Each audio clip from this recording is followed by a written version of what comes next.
गुरुर्ब्रह्मा गुरुर्विष्णू गुरुर्देवो महेश्वरः गुरुः साक्षात् परब्रह्म तस्मै श्री गुरवे नमः। जयाचा जनी जन्मनामार्थ झाला, जयाने सदा वासनामात केला, जयाच्या मुखी सर्वदा नाम कीर्ती। नमस्कार त्या ब्रह्मचैतन्यमूर्ती। अनेन प्रियतां देवो भगवान् जानकीपति श्रीरामचन्द्र पूर्वेषाम् अस्माकं कुलदैवतं। श्रोता वक्ता श्रीराम समर्थ, श्रीराम समर्थ, श्रीराम समर्थ। जय जय रघुवीर समर्थ। प्रभू रामचंद्रांना वंदन करते, आई वडिलांना गुरूंना वंदन करते। आपल्यासारख्या वयानी ज्ञानानी मानानी मोठ्या असणाऱ्या श्रोत्यांना, त्यांच्या हृदयस्थ असणाऱ्या प्रभू श्रीरामचंद्राला वंदन करते। आणि आजचा जो बहिणीने मला विषय दिलेला आहे, गुरु वसिष्ठ आणि विश्वामित्र, या विषयावर बोलण्याचा थोडासा प्रयत्न करते। खरं म्हणजे इथं दरवर्षी मी कोणत्या ना कोणत्या विषयावर बोलण्यासाठी 4-5 वर्ष झाले असतील, मी कुठल्या तरी एका विषयावर बोलण्यासाठी इथं येते। वहिनी मला विषय सांगतात, मी अभ्यास करते, त्याच्यावर माझ्या अल्पबुद्धीने जे सांगता येईल ते सांगण्याचा प्रयत्न करते। ह्याच्याने माझ्या ज्ञानामध्ये बुद्धीमध्ये काही वाढ होते का नाही हे मला माहिती नाही आहे, पण एक गोष्ट मला नक्की माहिती आहे की मी इथं येऊन सांगून गेले की माझ्यामध्ये एक शक्ती आलेली असते, किंवा इथं आल्यानंतरच मला एक शक्ती या ठिकाणी मिळते की ज्या शक्तीच्या जोरावर मी पुढचा वर्ष घालवत असते। त्यामुळे प्रत्येक वर्षी मला बहिणीने मला ही शक्ती द्यावी असं मला फार वाटत असतं की ह्या शक्तीच्या जोरावर आपण इथपर्यंत येत आहोत म्हणून। आता आजचा विषय आहे श्रीरामांचे गुरु। आता मागचा पूर्ण आठवडा आपण प्रत्येक नातेसंबंधांवर बघितलं, पण आजचा विषय जो आहे ते श्रीरामांचे गुरु वसिष्ठ आणि विश्वामित्र। आता गुरु किती असावेत ह्याला काही हे नाही, जो आपल्याला ज्याच्याकडून आपण काहीतरी शिकतो ते सगळे आपले गुरु असतात। आता श्रीरामांच्या आयुष्यामध्ये तर वसिष्ठ आणि विश्वामित्रांसारखे 2 महान गुरु आलेले आहेत। वास्तविक वसिष्ठ हे जे आहे ते ब्रह्मदेवाचे मानसपुत्र, जे सप्तर्षींमध्ये ज्यांचा उल्लेख केला जातो असे हे वसिष्ठ ऋषी आहेत। या 7 ऋषींची निर्मिती सृष्टी निर्माण झाल्यानंतर ही सृष्टी व्यवस्थित चालावी म्हणून त्यांनी केलेली होती। आता वसिष्ठ जे आहेत त्या अयोध्येचे जे सूर्यवंशी इक्ष्वाकू कुळ आहे त्या कुळाचे ते कुलगुरू आहेत। म्हणजे श्रीरामाच्या जन्माच्या कितीतरी आधीपासून ते या कुळामध्ये मार्गदर्शक म्हणून गुरु म्हणून हे होते। व आपल्याला श्रीरामाच्या जन्माची कथा सगळ्यांना माहिती आहे, आपल्याला त्या कथेत जास्त हे करायचं नाही। परंतु ज्या वेळेला दशरथाकडून श्रावण बाळाला चुकून बाण लागलेला होता आणि त्यावेळेला श्रावण बाळाच्या आईवडिलांनी दशरथाला शाप दिला, त्या ठिकाणी तर त्यांचा मृत्यू झालाच, परंतु त्यांनी शाप दिला की तुझा सुद्धा असाच पुत्रवियोगाने मृत्यू होईल। दशरथांना खूप वाईट वाटलं, दशरथ राजाला, की हे आपल्या हातून काय घडलं, जे आपण शिकार करण्यासाठी म्हणून आलो आणि एका म्हणजे माणसाचा श्रावण बाळाचा मृत्यू त्यांच्या हातून झालेला होता। परंतु त्यांनी संपूर्ण त्यांच्या आईवडिलांचं सगळं केलं, मग आपल्या अयोध्येत परत आले। आल्यानंतर त्यांनी वसिष्ठांना सांगितलं आपल्या गुरूंना की असं असं माझ्या हातून काल चुकून घडलं, आता मी काय करू ह्याच्यावर। त्यावेळी वसिष्ठ गुरूंनी त्यांना जे सांगितलेलं होतं की जे झालं ते तर वाईटच आहे, परंतु त्याच्यामधून अजून एक चांगली गोष्ट घडलेली आहे, ती म्हणजे तुला पुत्र होणार आहे। त्याला संतान नव्हतं तर तुला हा पुत्र होणार आहे, ही एवढी चांगली गोष्ट तुझ्यासाठी घडते आहे, तर आपण आता त्यासाठी काय करू, तर पुत्र कामेष्टी यज्ञ करूया। मग वसिष्ठ ऋषींच्या गुरूंच्या मार्गदर्शनाखाली त्यांच्या आदेशावरून दशरथाने हा पुत्र कामेष्टी यज्ञ केला। त्याच्यामधून आपण पाहिलं की त्या यज्ञकुंडामधून भगवान स्वतः येऊन त्यांनी ते पायसदान दिलेलं होतं। राम लक्ष्मण भरत शत्रुघ्न यांचे जन्म झालेले होते। आता या जन्माच्या वेळेला वाल्मिकी रामायणामध्ये असं वर्णन आहे की ज्या वेळेला श्रीरामाचा जन्म झालेला होता त्यावेळेला स्वर्गामधून देवसुद्धा पुष्पवृष्टी करत होते, सगळ्या गंधर्व गायन करत होते. कारण कोणत्या तरी कारणाने, कोणत्या तरी निमित्ताने या ठिकाणी श्रीरामाचा जन्म झालेला होता. हा आनंद संपूर्ण जे स्वर्ग पृथ्वी पाताळ सगळीकडे हा आनंद साजरा केला जात होता. आता हे वसिष्ठ, आता प्रभू श्रीरामांच्या आयुष्यामध्ये 2 गुरु आलेले.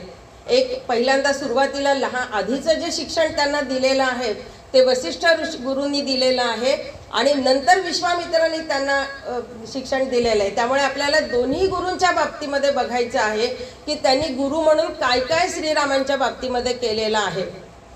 आता वसिष्ठ या शब्दाचाच आधी आपण बघूयात की वसु म्हणजे काय. तर वसु या शब्दाचाच अर्थ असं होतो की संपन्नता आणि समृद्धी. त्याच्यावरूनच आपला वसुंधरा हा शब्द तयार झालेला आहे. जे पृथ्वी जी समृद्ध आणि संपन्न असते, हिरवीगार झालेली असते, त्या वसूवरूनच तो वसुंधरा शब्द हा आलेला आहे. आणि वसिष्ठ म्हणजे सगळ्यात अधिक समृद्ध असणे म्हणजे वसिष्ठ आहे. जे वसिष्ठ ऋषी आपण पाहिलं ते ब्रह्मदेवाचेच मानसपुत्र होते, त्यामुळे ते येतानाच सगळं ज्ञान घेऊन आलेले होते.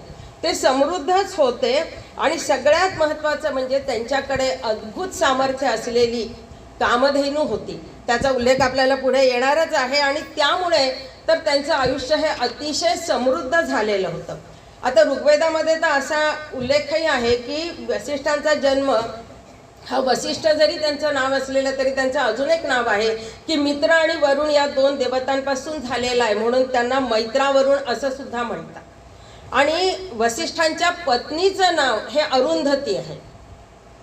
ह्या अरुंधतीला वसिष्ठांपासून 100 पुत्र झालेले होते आणि त्यांचा सगळ्यात मोठा पुत्र म्हणजे शक्ती या नावाचा मोठा पुत्र होता. या शक्तीचा पुत्र पाराशर आणि पाराशराला मत्स्यगंधेपासून कृष्णद्वैपायन म्हणजे व्यास झालेले होते असा भागवतामध्ये आपल्याला उल्लेख आलेला आढळतो. आणि वसिष्ठ आणि अरुंधती ह्यांनी म्हणजे संसार करत संपूर्ण धर्माचं आचरण कसं केलेलं होतं हे आपल्याला यांच्या संपूर्ण चरित्रावरून दिसतं. आता त्यांची पत्नी जी अरुंधती आहे या शब्दाचा सुद्धा एक अर्थ आहे. इथं नाही आहे ना अरुंधती नावाचं कोणी, नाही तर अरुंधती या शब्दाचा सुद्धा अर्थ असा आहे की जी आपल्या पतीला कधीच विरोध करत नाही आणि किंवा पतिव्रता स्त्री म्हणूनच आपल्याला, आणि म्हणूनच सप्तऋषींच्या बरोबर एक स्त्री अरुंधती हिचाही आपल्याला त्या तारकांमध्ये ती असलेली आपल्याला दिसते. आणि विवाहाच्या वेळेला सुद्धा जेव्हा सप्तपदी करतात त्यावेळेला नवरा नवरीला बाहेर नेऊन मुद्दाम त्या वसिष्ठ आणि अरुंधतीचं दर्शन घ्यायला लावतात की पुढच्या आयुष्यामध्ये तुम्हाला या वसिष्ठ आणि अरुंधतीप्रमाणेच संपूर्ण कार्य करायचं आहे, संपूर्ण आयुष्य घालवायचं आहे. आता या ऋग्वेदाच्या काही याच्यावरून वसिष्ठ आणि अरुंधतीचा असा उल्लेख आहे की ते सुरुवातीला कुठं राहत होते. आता ह्या लोकांचे आयुष्य सुद्धा खूप होते, आताच्यासारखे कलियुगातल्यासारखे आयुष्य नव्हते त्यांचे. त्यामुळे ते सुरुवातीला सरस्वती नदीच्या तीरावर त्यांचा आश्रम होता. मग तिथून ते सरस्वती नदीच्या तीरावरून मग ते हळूहळू शरयू नदीकडे आलेले होते आणि शरयू नदीच्या तीरावर त्यांचे 2 आश्रम होते. वसिष्ठ ऋषींचे आश्रम म्हणजे या आश्रमामध्ये फक्त ब्राह्मणच नाही तर सर्व जातीच्या लोकांना, क्षत्रिय वैश्य शूद्र या सर्व जातीच्या लोकांना ज्ञान घेण्याची परवानगी होती आणि म्हणून ते ब्रह्मविद्येचं केंद्र आहे असं म्हणलं जायचं. आणि या वसिष्ठ ऋषींनी या शरयू नदीच्या तीरावरच त्यांनी त्यांची संपूर्ण तपश्चर्या केलेली होती. या त्यांच्या मंत्र सामर्थ्याने ते आपल्या राजा आणि प्रजा या सगळ्यांना एवढे आनंदित ठेवायचे की राजाप्रमाणेच प्रजासुद्धा ही या वसिष्ठ ऋषींच्या आज्ञेमध्ये किंवा त्यांना मानणारी होती असं म्हणायला आपल्याला काही हरकत नाही आहे. किंवा वसिष्ठ ऋषींवर राजाप्रमाणे सगळ्या प्रजेचं सुद्धा तेवढंच प्रेम होतं. कारण काय तर ती वसिष्ठ ऋषी आपल्या सामर्थ्याने सर्वांच्या मनाप्रमाणे, आपण वनावस्थांचं पाहिलं होतं वसिष्ठ की समृद्ध आणि संपन्न असणारेच आहे. आणि सगळ्यात महत्त्वाचं म्हणजे वसिष्ठांच्या बाबतीमध्ये 3-4 गोष्टी अगदी की ते ज्ञानी तर होते, सगळ्यात महत्त्वाचं संयमी होते, विवेकी होते, क्रोधावर त्यांनी विजय मिळवलेला होता. आणि सगळ्यात महत्त्वाचं म्हणजे अरुंधतीचे पती, म्हणजे अरुंधतीला सुद्धा तेवढंच महत्त्व त्यांच्या आयुष्यामध्ये आहे, असा उल्लेख आपल्याला सगळीकडे सापडतो. आता ह्या वसिष्ठांच्या मार्गदर्शनाखाली आधीचं संपूर्ण शिक्षण त्यांनी कोणतं, आता धनुर्विद्या किंवा बाकीचंही सगळं ज्ञान, हे सगळं त्यांच्या आश्रमामध्ये राहून त्यांनी ते केलेलं होतं. परंतु श्रीरामाच्या आयुष्यामधलं, वसिष्ठांच्या बाबतीमधलं सगळ्यात महत्त्वाचं म्हणजे योग वासिष्ठ हा जो ग्रंथ आलेला आहे, त्या ग्रंथाचं आपल्याला या ठिकाणी बघायचं आहे की तो कसा निर्माण झाला, केव्हा निर्माण झाला, त्याविषयी काय आपल्याला माहिती आहे, ही सगळी आपल्याला बघायची आहे. आता त्याच काळामध्ये विश्वामित्र ऋषी, हे सुद्धा आपल्याला विश्वामित्र ऋषींचं आपण नंतर बघणार आहोत. पण हे विश्वामित्र ऋषी जे आहेत ते तपश्चर्या करत असताना, यज्ञयाग करत असताना काय होत होतं, तर त्यांच्याकडे सतत राक्षस येऊन त्याच्यामध्ये अडथळे आणत होते. मग ज्या वेळेला अडथळे आणल्यानंतर मनुष्याचं साहजिक आहे की कोणतंही काम करत असताना जर मध्येच अडथळा आला तर त्याच्या तोंडातून ताबडतोब की हे नको असं वाईट काहीतरी बाहेर पडत असतं.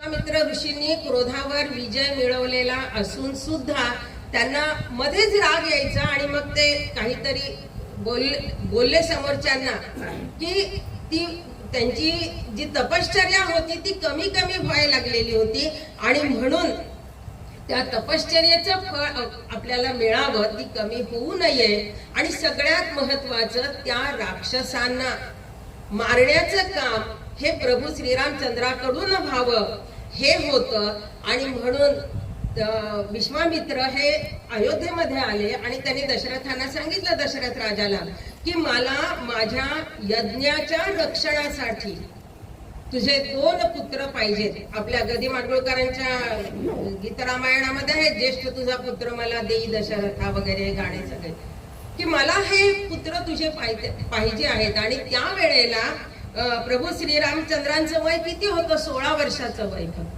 आता कोणत्याही आई वडिलांना वाटणार आहे की यांना मी पाठवू शकत नाही म्हणून. त्याचप्रमाणे दशरथाने सुद्धा सांगितलं की नाही, इतका लहान कोवळ्या वयाची माझी मुलं आणि त्यांना मी तुमच्याकडे देऊ शकत नाही, तेही राक्षसांना मारण्यासाठी. त्यापेक्षा मी काय करेन, तर मी येतो, माझी सगळी चतुष्षंग सेना घेऊन मी तुमच्याकडे येतो, राक्षसांनाच मारायचं आहे तर. परंतु त्यांनी सांगितलं विश्वामित्रांनी की नाही, मला हे 2 जण पाहिजे आहेत. पण ज्या वेळेला त्यांनी राजदरबारामध्ये प्रभू श्रीरामचंद्रांना आणायला सांगितलं, त्यावेळेला म्हणजे वसिष्ठ ऋषींनी त्यांना संपूर्ण उपदेश केल्यानंतर ते थोडे तीर्थाटन करायला गेलेले होते. तीर्थाटन, देशाटन, सगळीकडे बघून येणं, हे सगळं ते बघून ज्या वेळेला परत अयोध्येमध्ये आले, त्यावेळेला त्यांना एकदम वैराग्य आलं की आपण एवढं ज्ञान संपादन केलेलं आहे, आपल्याला एवढं सगळं आहे, पण ही सृष्टी, हे जग, हे सगळं हे काय आहे? क्षणभंगूर आहे. मग मी कशासाठी जगायचंय, मला काय करायचंय? म्हणजे आपल्याला सुद्धा एखाद्या वेळेस जर असं वैराग्य आलं किंवा काय, याच्यात काही फार वावगं नाहीये. प्रभू श्रीरामचंद्रांना सुद्धा जर असं वाटलं की हे करण्यामध्ये मला काही हे नाहीये, तर मग मी आता काय करावं, ही गोष्ट विश्वामित्रांच्याही लक्षात आली. आणि त्यावेळेला त्यांना असं वाटलं की आता प्रभू श्रीरामचंद्रांना काहीतरी उपदेश करण्याची गरज आहे.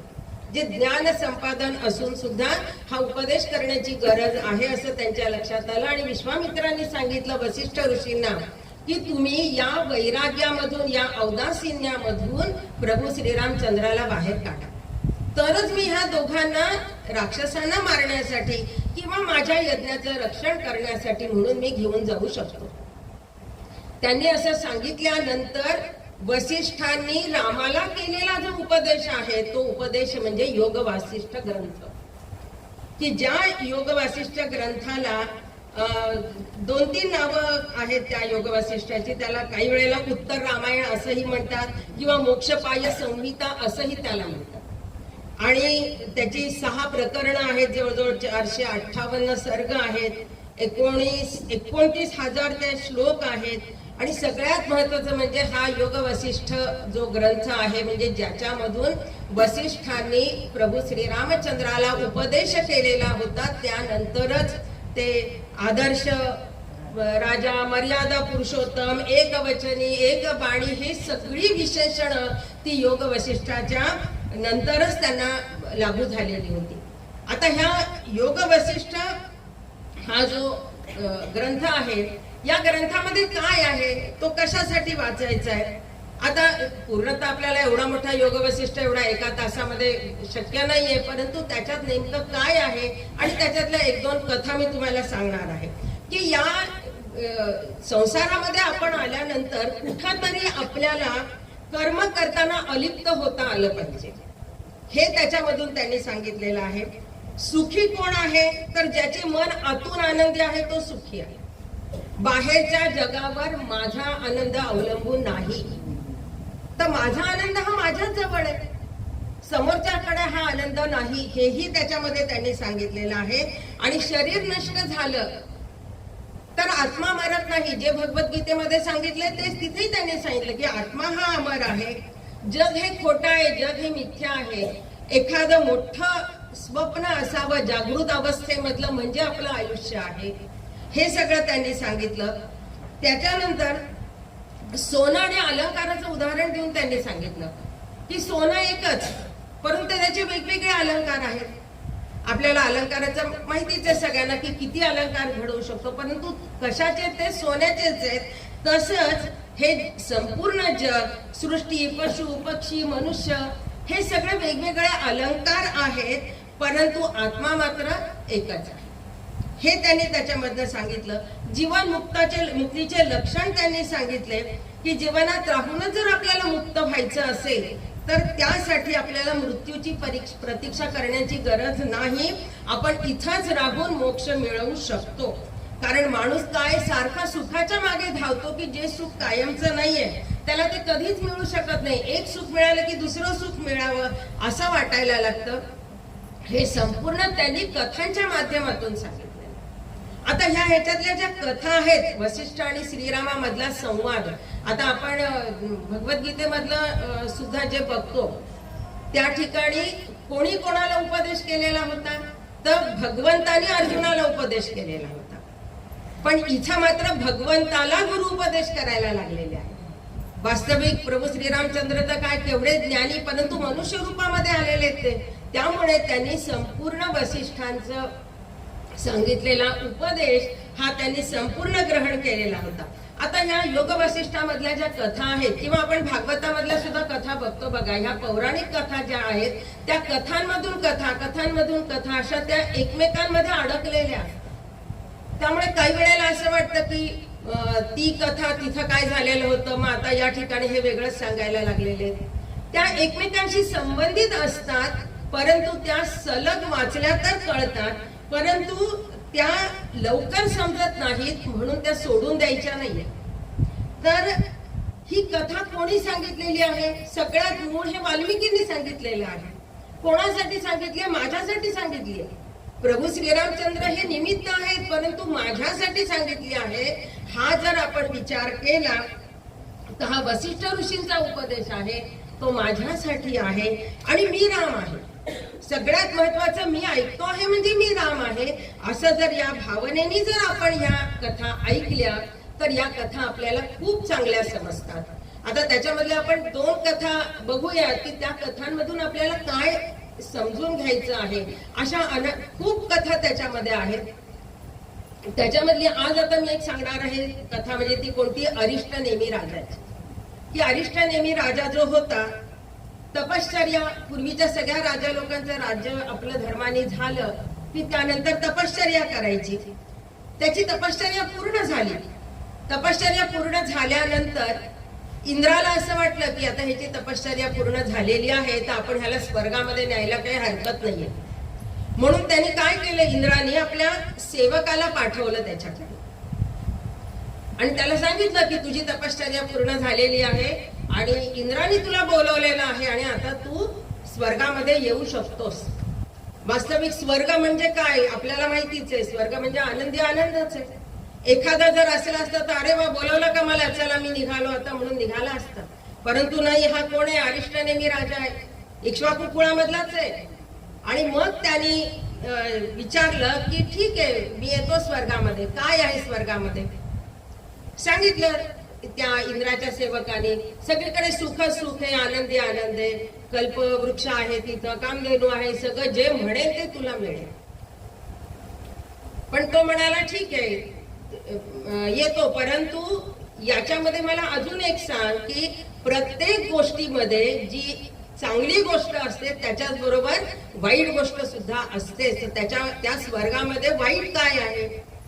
एखाद्या दुकानामध्ये आपण गेलो तर दुकानदार सगळ्या आपल्या चांगल्या चांगल्या गोष्टी आधी दाखवायला लागतो. किंवा एखादी LIC ची स्कीम घेऊन आला की सुद्धा एखादी त्या LIC चे ते सगळ्या चांगल्या चांगल्या गोष्टी ते दाखवतात. आपल्याला काय शिकायचंय त्याच्यामधून, तर प्रत्येक गोष्टीमध्ये दुसरी बाजू काय आहे. नाहीतर लगेच आम्हाला मिळायला लागले, सेल लागला म्हणलं की निघालो आम्ही साड्या खरेदी करायला. परंतु काय त्याच्यात वाईट काय आहे हे आम्हाला त्याच्यामध्ये या गोष्टींबद्दल बघायचे की दुसरी बाजू आधी आम्हाला बघायची. त्यांनी विचारलं इंद्राच्या सेवकाला, तर तो म्हणे आहे ना म्हणे प्रत्येक गोष्टीमध्ये वाईट काही ना काहीतरी आहेच म्हणे. तर इथं काय आहे, तर इथं तुम्हाला कायम राहायला मिळणार नाही. तुझं पुण्य जितके दिवस आहे तितके दिवस तुला इथं राहायचं आहे. तुझं पुण्य संपलं की तुला पुन्हा पृथ्वी तलावर जायचं. तर तो म्हणे की नाही मग मला नाही यायचं म्हणे, मला कायम सुख जिथं आहे ते मला पाहिजे.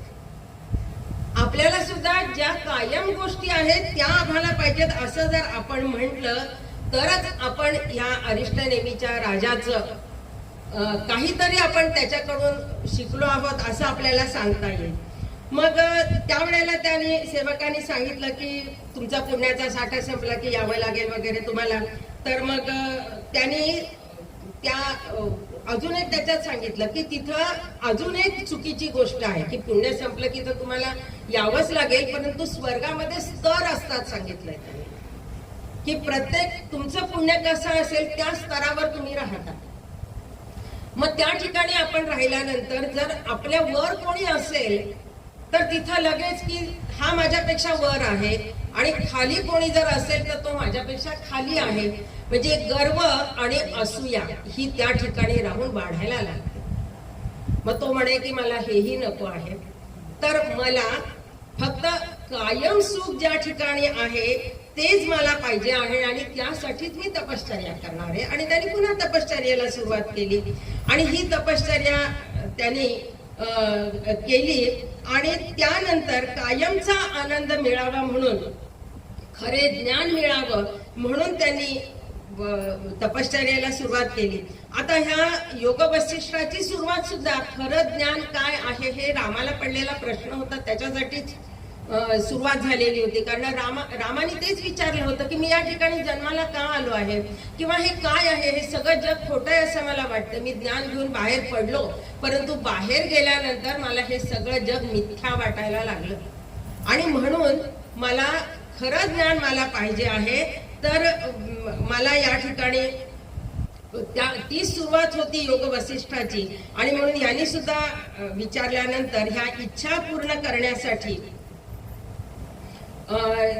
आलो आहे असं त्यांनी सांगितलेलं होतं. त्यावेळेला वसिष्ठांनी सांगितलं की हा आनंद की इच्छा ह्या माणसाच्या कधीच पूर्ण होऊ शकत नाही, कारण एक इच्छा संपली की दुसरी इच्छा माणसाच्या मनामध्ये निर्माण होते. परंतु आनंद मात्र हा कायम राहत असतो. मी मागे एकदा सुख आणि दुःख आणि आनंद ह्याच्यातलं सांगितलेलं होतं की सुख पाहिजे म्हणलं की त्याच्याबरोबर दुःख हे येणारच, पण आनंद पाहिजे म्हणलं तर त्याच्याबरोबर दुःख येणार नाही. आणि हा आनंद आपल्यामध्ये असतो, सुख मात्र बाहेरून आलेला असतो. आणि म्हणून आनंदाला विरुद्धार्थी शब्द नाही, कारण आनंद हा आपल्या स्वतःच्या अंतःकरणामध्ये असतो, स्वतःच्या मनामध्येच आलेला असतो. आता हा आनंद माझ्यामध्ये सापडेल हा प्रयत्न माणसाने केला पाहिजे. आणि सगळ्यात महत्वाचं हा आनंद माझ्यामध्ये सापडण्यासाठी काय केलं पाहिजे मग, तर ज्ञान आणि कर्म ह्या दोन्ही गोष्टी केल्या पाहिजेत असं त्यांनी सांगितले. जे योग वसिष्ठांनी प्रभू रामाला सांगितलं की तुला जर वाटत असेल की मला आनंद पाहिजे तर मी फक्त ज्ञानच मिळवत बसतो, ज्ञानाने मला आनंद मिळेल, तर तसं चालणार नाही, तुला कर्म करावंच लागेल. आणि तू जर म्हणालास की मला कर्मामध्ये आनंद, मी नुसताच कर्म करत राहतो, तर त्याच्याने सुद्धा तुला आनंद मिळणार नाही. तर त्यासाठी त्यांनी एक उदाहरण दिलेलं होतं की पक्षी जर आकाशामध्ये उडायला लागला तर त्यांनी जर एकच पंख हलवला तर तो उडू शकेल का? तर नाही, त्याला दोन्ही पंख हलवावे लागतील. तसंच आपल्याला जर या संसारातून बाहेर पडायचं असेल तर ज्ञान आणि कर्म हे दोन्ही सुद्धा आपल्याला पंख हलवावे लागतील. म्हणजे दोन्ही गोष्टी आपल्याला त्याच्यामधून साध्य कराव्या लागतील. ही अरिष्टनेमी राजाची गोष्ट त्यांनी त्याला प्रभू श्रीरामचंद्राला सांगितली.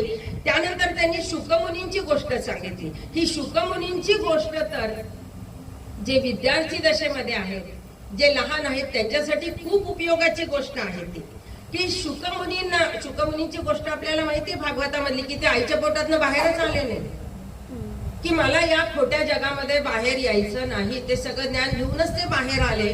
आणि बाहेर आल्यानंतर ते ताबडतोब आपल्या वडिलांकडे गेले, व्यास ऋषींकडे गेले आणि त्यांना म्हणाले की हे जग काय आहे हे मला जाणून घ्यायचं, मी आज तिथं जन्माला कशासाठी आलो आहे हे मला जाणून घ्यायचं आहे.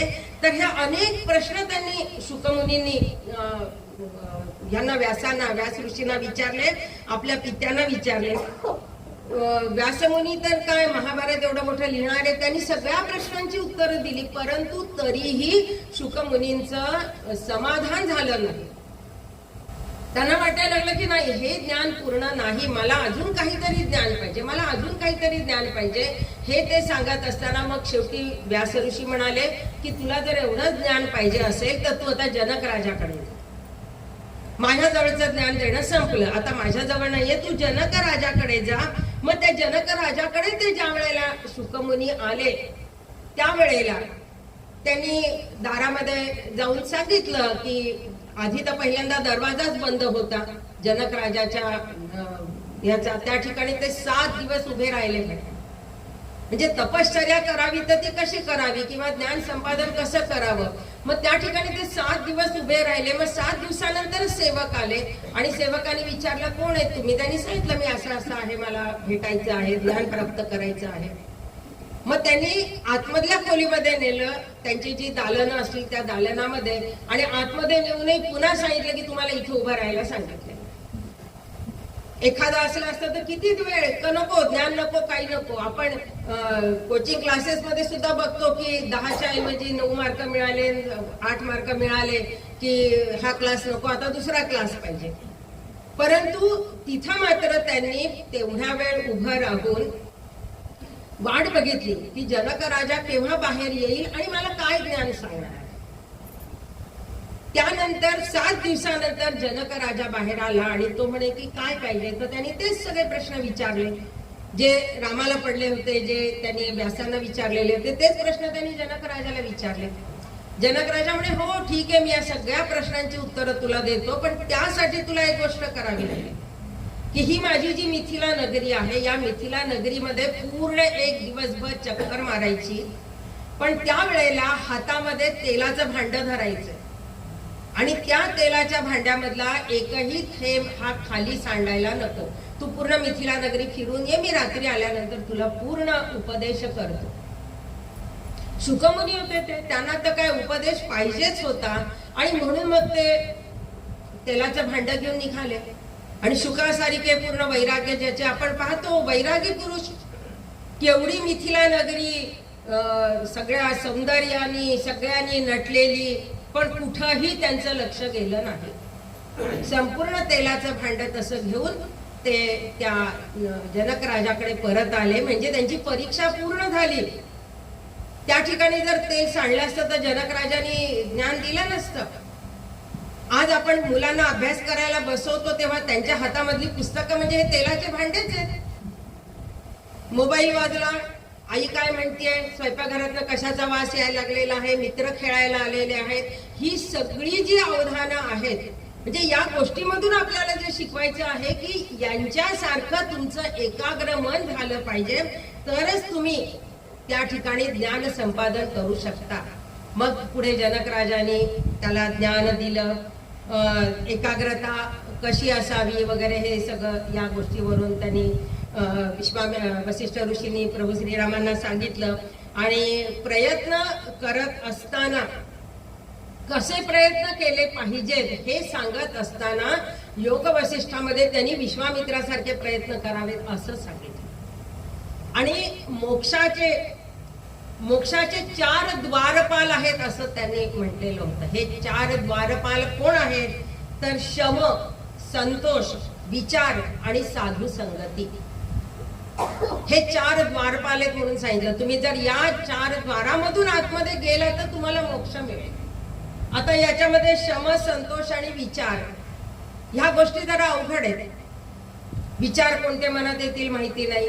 संतोष आपण पाहतोच, कधी आपण आनंदी असतो, कधी दुःख असतो. बारीक बारीक गोष्टींवरून आपल्याला सतत कायम दुःख होत असतं. परंतु साधू संगती, सत्संगती हे आपल्या अगदी म्हणजे काय 100% यश मिळणारं आहे. की काही विचार करू नका, त्यांच्यावर सोपवून द्या. आपण गुरु केलेले आहेत, त्यांच्यावर ज्यांच्या संगतीमध्ये आपण राहतो त्यांच्यावर सोपवून द्या. त्यांनी जे सांगितलंय त्याप्रमाणे आचरण करा, तुम्हाला मोक्ष आहे. असं योग वसिष्ठामध्ये त्यांनी प्रभू श्रीरामांना अशा अनेक गोष्टी सांगून त्यांना यज्ञ रक्षणासाठी म्हणून विश्वामित्रांकडे जाण्यासाठी तयार केलं. त्यांची मानसिक जी स्थिती नव्हती की मला जायचं आहे ती, बाकी तर ते युद्ध करण्यासाठी धनुर्विद्या, घोड्यावर चढणे या सगळ्या गोष्टी त्यांना येत होत्या.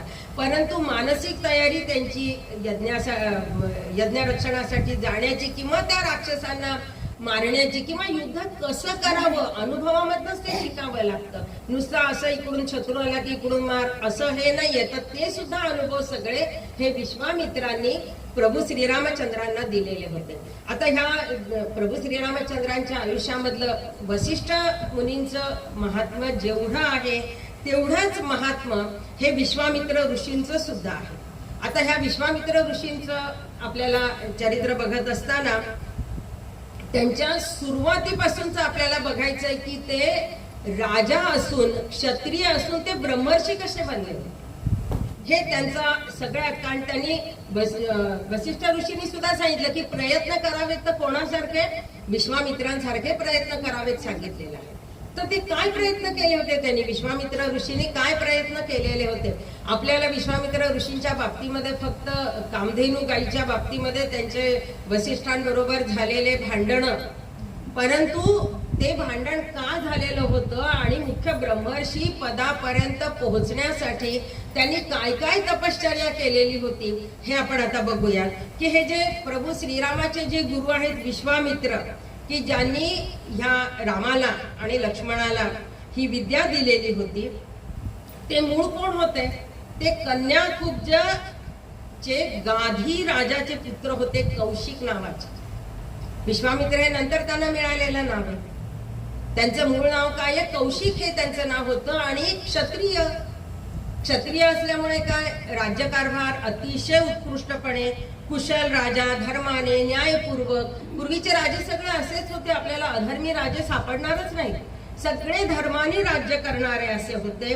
त्यामुळे मग कीर्ती, शक्ती, वैभव सगळं त्यांच्या पायाशी लोळण घेत होतं. एकदा काय झालं की ते या पूर्वीच्या राजांना शिकार करण्याचा सुद्धा खूप नाद असायचा.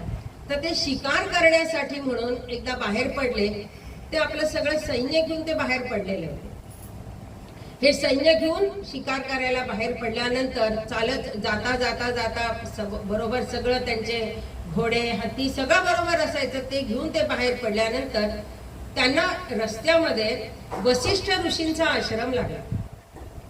आता आश्रम होता तो कोणाचा, वसिष्ठ ऋषींचा, जिथं आपण पाहिलं होतं की तिथं ब्रह्मविद्येचं शिक्षण सगळीकडे दिलं जायचं. होम, हवन, यज्ञ सतत त्या वातावरणामध्ये केल्याबरोबरच सगळे मंत्रांचे आवाज, त्यानंतर होमाच्या आहुतींचे वास, हे सगळे त्या ठिकाणी त्यांना यायला लागले. विश्वामित्र त्या ठिकाणी आकर्षित झाले की काय आहे हे या ठिकाणी बघावं.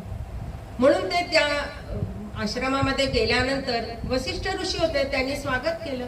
या राजा, बोलवलं, बसा, पाणी दिलं, हे केलं. आणि ब्रह्मर्षी वसिष्ठ ऋषी, त्यांना सगळं त्रिकाल ज्ञान आहे, त्यांना विश्वामित्रांच्या मनामध्ये काय चाललेलं आहे हे त्यांना बरोबर समजलं की त्यांना आज आपल्याकडे जेवण करून जायचं आहे. मग त्यांनी सांगितलं की तुम्ही आज माझ्याकडे जेवण करा आणि मग तुम्ही उद्या तुम्हाला पुढे कुठं शिकारीला जायचं आहे त्या ठिकाणी तुम्ही जा म्हणून सांगितलं. विश्वामित्र ऋषींनी बघितलं, म्हणजे कौशिक राजाने हे बघितलं की हा आश्रम दिसतो आहे, हा एक साधा मुनी दिसायला लागलेला आहे, आपल्याला देऊन देऊन काय देणार आहे, कंदमुळं फळं हे काहीतरी खायला देतील. मग ते म्हणे की मी एकटा नाहीये, माझ्याबरोबर एवढं मोठं माझं सैन्य आहे, ह्या सैन्याला सुद्धा खायला द्यावं लागेल. ते म्हणे ठीक आहे ना, काही हरकत नाहीये, सगळ्यांना आपण खायला देऊ, तुम्ही सगळेजण थांबा म्हणून सांगितलं. तर ह्या वसिष्ठ ऋषींच्या आश्रमामध्ये एक शबला नावाची कामधेनूची मुलगी होती, ती जी वसिष्ठ ऋषींनी आपल्या तपस सामर्थ्याने मिळवलेली होती. ती त्यांच्याकडे होती. त्यांनी त्या शबलेला सांगितलं की विश्वामित्र आज आपल्या ठिकाणी इथं जेवणार आहे, तर सगळी तयारी तू कर. ती कामधेनू आहे, जी इच्छा केली ते ती पूर्ण करणार. तिने काही क्षणामध्ये स्वर्गापेक्षा सुद्धा चांगला असा संपूर्ण त्या ठिकाणी भोजनाची व्यवस्था केली, पंचपक्वान्नाचं जेवण केलं आणि सगळ्या त्याच्या सैन्याला, राजासहित सगळ्या सैन्याला त्यांनी ते वाढलं. आता हे झाल्यानंतर विश्वामित्र ऋषी हे क्षत्रिय आहेत, ते काही ब्रह्मर्षी अजून झालेलेच नाही आहेत, क्षत्रिय आहेत. आणि मनामध्ये अजूनही राजा जरी असले, धर्माने राज्य करत जरी असले तरी गर्व, अहंकार, क्रोध हे सगळं पूर्ण पुरेपूर भरलेलं आहे त्यांच्याजवळ. मग त्यांना असं वाटायला लागलं की ही जी गाय आहे ही या वनवासी राजा ऋषीकडे राहून काय उपयोग आहे, ही अशी गाय जर माझ्याकडे असेल तर मी त्याचा किती उपयोग करून घेईल, मी अजून माझ्या प्रजेला काय पाहिजे ते सगळं देऊ शकेल, तर ही गाय माझ्याजवळ पाहिजे. मग त्यांनी त्या वसिष्ठ ऋषींना मागितली. आधी मागितली नुसती की मला तुमची ही जी गाय आहे ह्या गायीचा तुमच्यापेक्षा मला जास्त उपयोग आहे, तर तुम्ही ती मला द्या, मी तिचा उपयोग जास्त चांगला करू शकेल. आणि त्या बदल्यात, म्हणजे गर्व असला माणसाजवळ की हा कौशिक राजा काय म्हणला, त्या बदल्यात मी तुम्हाला 10,000 गायी, 1,000 हत्ती, 14,000 सोन्याचे रथ किंवा अजून तुम्हाला काय पाहिजे असेल ते सगळं मी तुम्हाला देतो, पण ती गाय तुम्ही मला द्या. हे फक्त या बोलण्यामधून त्याचा गर्व आणि अहंकारच दिसत होता. वसिष्ठांनी नकार दिला. ते म्हणे की ही शबला माझ्या या आश्रमाचा जीव आहे, हा आश्रम जो आहे ह्या आश्रमाचा ती प्राण आहे, ती माझी आहे आणि सगळ्यात महत्वाचं म्हणजे ती धर्माचा आधार आहे, त्यामुळे मी तिला ते देऊ शकणार नाहीये. आणि सगळ्यात महत्वाचं ती काही एखादी भौतिक वस्तू नाहीये की हे पैसे घ्या आणि विकत घ्या, त्यामुळे हिला तू घेऊन जाऊ शकणार नाहीस. तुला अजून 8 दिवस राहायचं असेल तर राहा, अजून तुला काय पाहिजे असेल तर तू माग, ते सगळं मी तुला देतो, पण या शबलेला तू घेऊन जाऊ शकणार नाही. क्षत्रिय आहे, राग आला लगेच की मी मागितली वस्तू, राजा आहे ना पुन्हा, मी मागितली वस्तू आणि मला देत नाही. तो म्हणे की मी क्षत्रिय आहे, मला जर एखादी गोष्ट मला जी पाहिजे ती मिळाली नाही तर मी माझ्या बळावरती घेऊन जातो. तो म्हणे घेऊन जा तुझ्या बळावर. कौशिक राजाने सैन्याला आदेश दिला की हिला बांधा आणि आपल्या बरोबर घेऊन जा. शबलेने एकदा बघितलं वसिष्ठ ऋषींकडे, पण वसिष्ठ ऋषींनी सांगितलं तुझं रक्षण तूच कर, धर्माचं रक्षण हे तुलाच करायचं आहे, मी काहीही मदत करणार नाही. ती काय कामधेनू होती शबला, तिने आपल्या शरीरातून एवढं सैन्य निर्माण केलं की ह्या कौशिक राजाचं सगळं सैन्य, त्याचे मुलं, सगळ्यांचा पराभव झाला. आणि कौशिक राजाचा पहिल्यांदा पराभव झालेला होता, कारण आतापर्यंत कधी पराभव माहितीच नव्हता. त्याला खूप वाईट वाटायला लागलं की अरे एका साध्या ऋषी पुढे, म्हणजे त्याला वाटत होतं साधे ऋषी ते ब्रह्मर्षी आहेत, पण या साध्या ऋषी पुढे मी एवढा म्हणजे क्षुल्लक झालो की मला काहीच करता आलं नाही. आलं वैराग्य. त्यांनी राजपदाचा त्याग केला. संपूर्ण आपलं राज्य त्यांनी आपल्या मुलाच्या हातामध्ये सोपवलं आणि पण केला की मी वसिष्ठांप्रमाणे होईल. कोणाप्रमाणे तरी होणं किती अवघड आहे बघा, की मी वसिष्ठांप्रमाणे ब्रह्मर्षी होईल असं ठरवलं आणि क्षत्रिय धर्म सोडून दिला आणि तपश्चर्येसाठी हिमालयामध्ये निघून गेले. आता ही कौशिक राजाची ही जी साधना आहे, ही साधना त्यांनी कशासाठी सुरू केली होती? म्हणजे आपण एखादी गोष्ट कशासाठी करतो ह्याला किती महत्व आहे. ही कशासाठी सुरू केली होती? त्यांनी वसिष्ठांना पराजित करण्यासाठी. तुमच्यापेक्षा मी मोठा होऊ शकतो हे दाखवण्यासाठी, त्यांच्या इतकी शक्ती मी मिळवू शकतो हे दाखवण्यासाठी त्यांनी तपश्चर्या करायला सुरुवात केली. तपश्चर्या तरी काय सोपी का? अन्नत्याग, जलत्याग, सगळ्या म्हणजे त्या तपश्चर्येने सगळ्या देवता सुद्धा भयभीत झाल्या की काय ही एवढी तपश्चर्या करायला लागलेले आहेत. मग सगळे भयभीत झाल्यानंतर शिव प्रसन्न झाले. त्यांना सगळ्यात लवकर प्रसन्न होणारे शंभू महादेव प्रसन्न झाले आणि त्यांना अनेक दिव्य अस्त्र दिली. त्याच्यामध्ये विनाशकारी ब्रह्मास्त्र सुद्धा दिले शिवानी. कोणाला? कौशिक राजाला.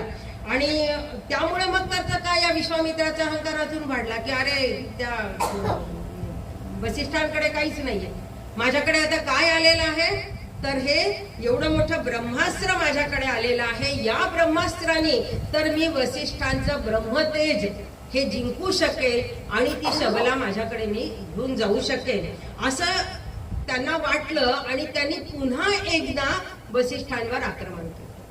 जे एकदा पराजय झालेला होता, आता हे दुसऱ्यांदा तपश्चर्येने ब्रह्मास्त्र मिळवलं शिवाकडून आणि त्यांनी पुन्हा येऊन एकदा वसिष्ठांवर आक्रमण केलं. आणि ह्या वसिष्ठांवर आक्रमण केल्यानंतर वसिष्ठांचा पराभव होत नाही असं जेव्हा त्यांना समजलं त्यावेळेला त्यांनी ब्रह्मास्त्र बाहेर काढलं. आता ब्रह्मास्त्र बाहेर पाडलं की काय, सगळी सृष्टी भयभीत झाली की आता काय होणार आहे. यांनी जर ब्रह्मास्त्र जर सोडलं तर सगळ्या सृष्टीचा विनाश होईल. परंतु वसिष्ठ मात्र एकदम शांत होते, संयमी आहे. त्यांच्याकडे काय होता? एक ब्रह्मदंड होता. ब्रह्मदंड म्हणजे एक साधी काठी होती. फक्त ती काठी त्यांनी उचलली तर त्या काठीने या कौशिकचे सगळे अस्त्र म्हणजे ब्रह्मास्त्रापासून सगळे अस्त्र हे नष्ट झाले. राजाचा पुन्हा दुसऱ्यांदा पराभव झाला. जे पहिल्यांदा एकदा पराभव झाला होता, आता दुसऱ्यांदा पराभव झाला. मग यावेळी त्याच्या लक्षात आलं की हा जो आपला पराभव आहे, हा पराभव जो झालेला आहे त्यासाठी आपल्याजवळ आत्मबल पाहिजे. हे बाहेरचे जे आलेले आपल्या जे विद्या मिळवलेले हे जे अस्त्र आहेत किंवा हे ब्रह्मास्त्र वगैरे आहेत, ह्या सगळ्यांपेक्षा आपल्याजवळ काय पाहिजे? आत्मबल पाहिजे. आणि हे आत्मबलच आपल्याला ब्रह्मर्षी बनवू शकेल. त्याशिवाय दुसरं आपल्याला कोणी ब्रह्मर्षी बनवू शकणार नाही. मग त्यांनी सगळ्या त्या शस्त्र अस्त्राचा सगळ्यांचा त्याग केला. पुन्हा तपश्चर्या करायला सुरुवात केली आणि किती 1000 वर्ष तपश्चर्या करत होते. आपण एखादी जपाची माळ एकच्या ऐवजी 2दा केली तरी अरे बापरे आज मी 2दा जप केला, अरे बापरे मी आज पोथी वाचली, मी हे केलं. ह्यांच्या तपश्चर्या पहा, म्हणजे त्यांच्या पुढे आपलं काहीच नाहीये. त्यांनी पुन्हा 1000 वर्ष तपश्चर्या करायला सुरुवात केली. पण यावेळी मात्र त्यांनी मला ब्राह्मणत्व प्राप्त करून घ्यायचा, क्षत्रिय असून सुद्धा मला ब्रह्मतेज हे मला प्राप्त करून घ्यायची आहे, ही इच्छा त्याच्याजवळ होती. पहिली इच्छा कोणती होती? की मला त्याचा पराभव करायचा आहे, ही इच्छा होती. परंतु इथं मात्र मला तेज प्राप्त करून घ्यायचे, आत्मबल प्राप्त करून घ्यायचं आहे, ही इच्छा होती. तपश्चर्या तशीच केली. अन्न जल त्याग टाकून तपश्चर्या केली. सगळे देवता आणि ऋषी प्रसन्न झाले आणि त्यांना राजर्षी ही पदवी दिली. आता राजर्षी, ऋषी, राजर्षी, महर्षी, ब्रह्मर्षी हे जे आहेत, हा राजर्षी म्हणजे राजा असून सुद्धा ऋषीप्रमाणे हा वागतो आहे, म्हणून त्यांना ती राजर्षी पदवी दिली. आणि ह्या पदवीचा सुद्धा कौशिकाने असंतोषाने स्वीकार केला की त्यांनी सांगितलं की नको, मला हे नकोय. मला काय पाहिजे? मला ब्रह्मर्षी पाहिजे, मला राजर्षी नकोच आहे. मला ब्रह्मर्षी हीच पदवी पाहिजे आहे. आणि ही पदवी सुद्धा मला कोणी दिली पाहिजे? स्वतः वसिष्ठांनी दिली पाहिजे. स्वतः वसिष्ठ मला जेव्हा ही पदवी देतील तोपर्यंत मी तपश्चर्या करणार आहे. आणि त्यांनी पुन्हा तपश्चर्या करायला सुरुवात केली. मग या ठिकाणी पराभव होण्यासाठी त्यांचा किंवा त्यांचा क्रोध जो आपल्याला दिसतो आहे तिथे येते ती त्रिशंकूची कथा आहे. त्रिशंकूची कथा राजाची आपल्याला सगळ्यांना माहिती आहे, परंतु पुन्हा आपल्याला या ठिकाणी बघायची आहे की हा इक्ष्वाकू कुळामधलाच हा धर्मनिष्ठ राजा होता, त्रिशंकू नावाचा. सगळं राजा म्हणल्यानंतर पूर्ण धर्माने सगळं करणारा, पण त्याची एकच इच्छा होती की तो काय म्हणाला की मी हे सगळं करतो आहे, मी स्वर्गात जाणार आहे, परंतु पुण्य माझ्याकडे खूप आहे, परंतु मी स्वर्गामध्ये सदेह जाईल, माझं शरीर माझ्या बरोबर आलं पाहिजे, ही इच्छा त्याच्या मनामध्ये होती. आणि त्याने तपश्चर्या करायला सुरुवात केली. आणि सगळं करून तो गुरु वसिष्ठांकडे गेला आणि वसिष्ठांना सांगितलं की तुम्ही माझ्यासाठी असा एखादा यज्ञ करा की जेणेकरून मी सशरीर मी या स्वर्गामध्ये जाऊ शकेल. वसिष्ठ ऋषीने सांगितलं नाही, हे शक्य नाहीये, हे धर्माच्या विरुद्ध आहे आणि असं होणं शक्य नाहीये. मग त्यांनी काय केलं, तो त्या वसिष्ठ ऋषींच्या मुलांकडे गेला, त्रिशंकू राजा, आणि त्यांना म्हणे की तुझे वडील नाही म्हणतायत पण तुम्ही माझ्यासाठी हा यज्ञ करा, कारण मला सशरीर जायचं आहे. त्यांनीही तेच सांगितलं की हे प्रकृतीच्या विरुद्ध आहे, नियमाच्या विरुद्ध आहे, धर्माच्या विरुद्ध आहे, हे होणं शक्य नाही. तो पुन्हा पुन्हा पुन्हा पुन्हा की मुलं ऐकतील म्हणून त्या मुलांकडे जेव्हा जायला लागला, मुलं वसिष्ठांना इतके संयमी नव्हते ना, त्याने शाप दिला. काय शाप दिला की तू भयानक असा चांडाळ बनशील. मग हा त्रिशंकू राजा हा चांडाळ योनीमध्ये गेला. चांडाळ बनला म्हणजे काय, त्याचं सगळं रूप पालटलं, विकृत झाला, ज्यामुळे काय झालं तर त्या समाजाने त्याचा त्याग केला. मग तेव्हा त्याला वाटायला लागलं की हे काही बरोबर नाहीये, आपल्याला तर सशरीर जायचं, हे तर ध्येय मी माझं सोडणारच नाहीये. मग तो विश्वामित्रांकडे आला आणि विश्वामित्रांना म्हणे की मला सदेह जायचं आहे आणि मला वसिष्ठाने नाही म्हणून सांगितलंय, तर तुम्ही हे करा. मग तर काय विश्वामित्र ऋषींना अजून की त्यांनी नाही म्हणलंय ना, मग मी तर हे करूच शकतो, कारण माझ्याजवळ आता एवढं तेज आलेलं आहे की मी हे काम नक्की करू शकतो. आणि केला विश्वामित्रांनी यज्ञ की ह्याला सदैव जाण्याचे. परंतु त्या यज्ञाला एकही ऋषी एकही देवता आलेले नव्हते. परंतु तो म्हणे की माझ्यामध्ये तेवढी शक्ती आहे, माझ्यामध्ये तेवढं सामर्थ्य आहे की मी तो यज्ञ करेन आणि तुला सशरीर स्वर्गामध्ये पाठवेन. केला यज्ञ, त्याला सांगितलं की तू आता तुझं शरीर उचलायला लाग आणि तू स्वर्गामध्ये जा. त्रिशंकू गेला स्वर्गामध्ये, स्वर्गाचं दार ठोठावलं, इंद्राने दार उघडलं आणि तो म्हणे की तू सशरीर आलेला आहेस, इथं हे मान्य नाही. त्याने त्याला दिलं ढकलून दिला की तो खाली यायला लागला. खाली यायला लागल्याबरोबर त्यांनी कोणाला हाक मारावी, मग त्याने आपल्या गुरुंना विश्वामित्रांना हाक मारली की मला स्वर्गातनं ढकलून दिलेला आहे. मग तो ज्या वेळेला खाली यायला लागलेला होता त्यावेळेला त्या ठिकाणी विश्वामित्र ऋषींनी हाक मारल्याबरोबर त्याला आधार दिला आणि आपल्या शिष्याचा झालेला अपमान पुन्हा क्रोध आला. म्हणजे ज्या क्रोधासाठी त्यांनी तपश्चर्या केलेली होती पुन्हा त्याला क्रोध आला आणि त्यांनी त्या त्रिशंकूला तिष्ठ तिष्ठ असं सांगितलं, ते थांब, तिथंच थांब तू. आणि तिथं दुसरा प्रतिस्वर्ग तयार केला. म्हणजे सृष्टी निर्मितीचं सुद्धा सामर्थ्य हे विश्वामित्रांमध्ये तोपर्यंत आलेलं होतं. एवढी तपश्चर्या त्यांनी केलेली होती. मग त्यांनी तिथं स्वर्ग निर्माण केला. मी दुसरा इंद्र सुद्धा या ठिकाणी तयार करेल असं त्यांनी या सगळ्या देवतांना सांगितलं की तुम्ही जर त्याला घेतलं नाही तुमच्या स्वर्गामध्ये तर मी या ठिकाणी एक वेगळा स्वर्ग निर्माण करील आणि त्या ठिकाणी त्याला स्थान देईल. परंतु सगळ्या देवतांनी समजावून सांगितलं की अरे विश्वामित्रा, तू एवढी तपश्चर्या करतोय तर त्या तपश्चर्याचा उपयोग तू जनकल्याणासाठी कर. म्हणजे अशा गोष्टींसाठी तू तुझा उपयोग करू नको. हे त्यांना सांगितल्यानंतर, त्या विश्वामित्रांना सांगितल्यानंतर ते शांत झाले आणि तो स्वर्ग, ते नक्षत्र तिथंच स्थिर राहिलं. अजूनही दक्षिण आकाशामध्ये ते आहे असं म्हणतात. म्हणजे विश्वामित्रांकडे सृष्टी निर्मितीची शक्ती सुद्धा आलेली होती. पण फक्त क्रोधामुळे ते ब्रह्मर्षी पदापर्यंत अजूनही पोहोचू शकले नव्हते. म्हणजे माणसाचा क्रोध हा एवढा मोठा शत्रू आहे. आणि त्याचं पुढे अजून एक उदाहरण आपल्याला येत आहे की त्याचा एवढा कण जरी राहिलेला असला तरी त्याचा क्रोधाग्नी कधी होतो हे माणसाला कळत नाही. मग आता हे त्यांना समजल्यानंतर, ही घटना घडल्यानंतर ते म्हणे की ठीक आहे, आता ब्रह्मर्षी पद मला मिळायला अगदी थोडंसं राहिलेलं आहे, मी क्रोध सोडून देणार आहे. मी जर अजून थोडी माझी तपश्चर्या वाढवली, मी अजून 1000 वर्ष जर तपश्चर्या केली तर मग मी ब्रह्मर्षी पदापर्यंत जाऊ शकेल, असं त्यांनी विचार केला. आणि त्यांनी पुन्हा तपश्चर्या करायला सुरुवात केली. आता त्या तपश्चर्येचं तेज एवढं जास्त झालेलं होतं की त्यामुळे सगळं पृथ्वी, स्वर्ग या सगळ्यांनाच त्याचा दाह व्हायला लागला. मग इंद्रालाही भीती वाटायला लागली. मग ह्या इंद्राला भीती वाटली की इंद्र आपल्याला माहितीये काय करतो. तपश्चर्या भंग करण्यासाठी त्यांनी काय केलं, मेनकेला पाठवलं विश्वामित्रांकडे.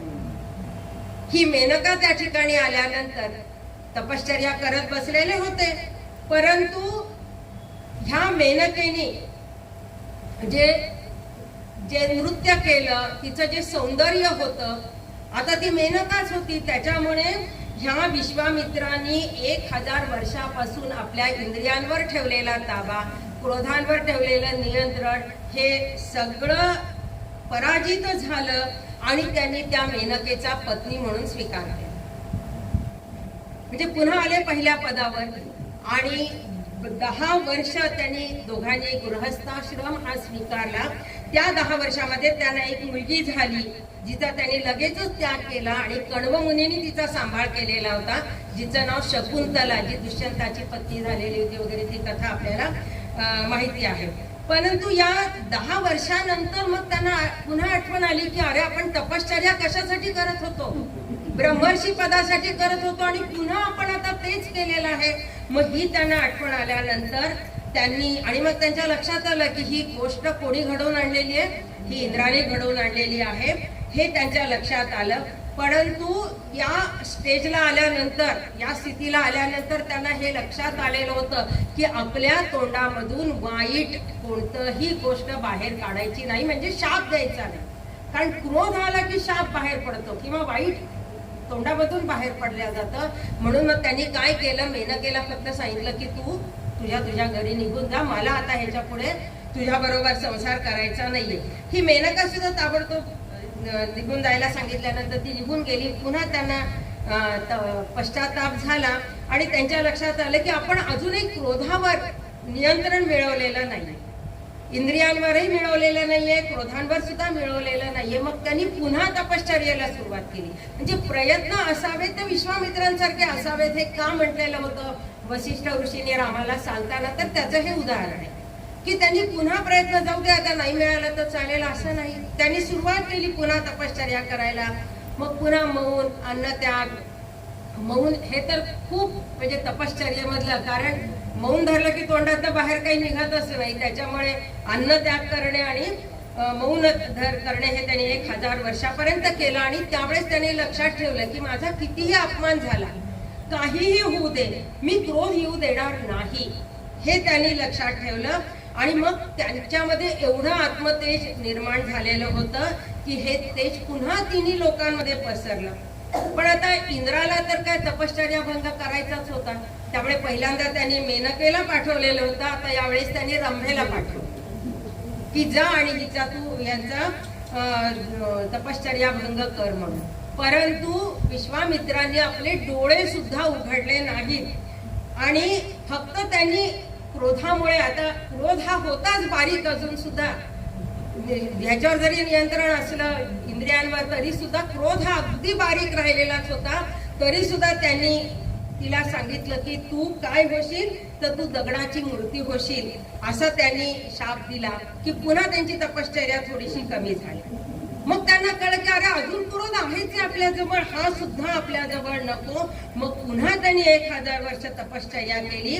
मग त्या तपश्चर्येचं जे तेज आहे ते सूर्यापेक्षा सुद्धा जास्त तेज निर्माण झालं की जे तिन्ही लोकांना जाळायला लागलं. मग त्यावेळेला सगळ्या देवता या आश्चर्यचकित झाल्या की 1000 वर्षानंतर सुद्धा हे तोंड उघडत नाहीये, डोळे उघडत नाहीयेत, काही नाही.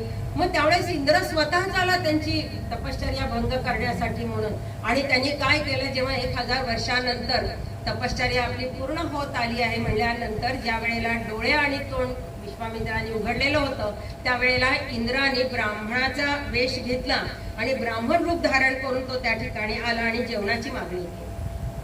आता वास्तविक त्यांनाही किती म्हणजे भूक लागली असेल तेव्हा काय म्हणजे द्यायला ते नकार देऊ शकत होते, परंतु तोपर्यंत त्यांना हे ज्ञान व्हायला लागलं होतं की हे सगळे इंद्र करत आहे म्हणून त्यांनी त्या ब्राह्मणाचा अपमानही केला नाही. ते विश्वामित्र शांत होते, हा त्यांचा आत्मविजय होता की इतक्या ह्याच्यानंतर ते जेव्हा शांत होते, मग यामुळे सगळे ब्रह्मदेव सगळ्या देवता आनंदित झाल्या, ते सगळे प्रगट झाले आणि त्यांना महर्षी म्हणून हाक मारली. परंतु त्यांनी सांगितलं की मला महर्षी नकोय. महर्षी म्हणजे कोण? महान ऋषी. मला महर्षी नकोय, मला कोण पाहिजे? ब्रह्मर्षीच पाहिजे, आणि तेही कोणाकडून? वसिष्ठांकडूनच पाहिजे आहे. मग त्यावेळेला वसिष्ठ सुद्धा त्या ठिकाणी आलेले होते. त्यांनी प्रेमाने विश्वामित्रांना जवळ घेतलं की तुझी साधना पूर्ण झालेली आहे, हे कौशिक, तू आता राजर्षी नाहीस, तर तू आता ब्रह्मर्षी झालेला आहेस. तुझे ज्ञान आता माझ्या इतकंच झालेलं आहे, ब्रह्मर्षी एवढंच झालेलं आहे. हा विश्वामित्रांचा खरा विजय होता. मग त्यांना एवढा आनंद झाला, सगळ्यांनी त्यांना मान्यता दिली.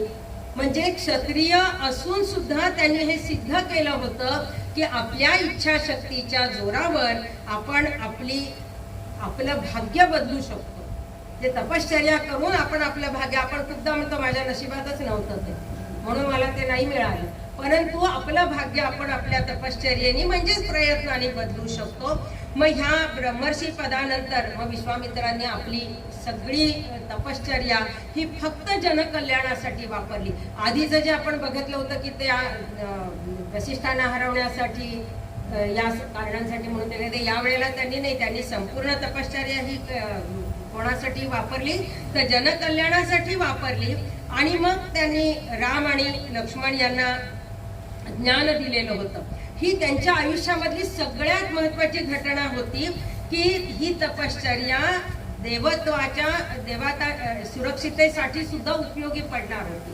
का? कारण त्यांच्या यज्ञामध्ये जे वारंवार अडथळे यायला लागलेले होते आणि आता एवढं ज्ञान झालेलं होतं, त्यांना माहिती होतं की हे अडथळे माझे कोण दूर करणार आहेत? तर जे रूप घेऊन या ठिकाणी आलेले आहेत हे राम आणि लक्ष्मणच हे माझं दूर करणार आहेत. आणि म्हणून हे धर्माचं पालन करण्यासाठी त्यांनी राक्षसांना शाप दिले नाहीत, तर ते दशरथाकडे आले. त्यांनी या लक्ष्मणाची आणि रामाची मागणी केली. आणि आपण सुरुवातीला पाहिलं की दशरथाने नकार दिलेला होता, परंतु वसिष्ठ ऋषींनी सांगितलं की विश्वामित्रांसारखे गुरु मिळणं ही काही सोपी गोष्ट नाहीये. आणि दशरथा, तू शांत मनाने तुझ्या दोन्ही मुलांना तू त्यांच्या बरोबर पाठव.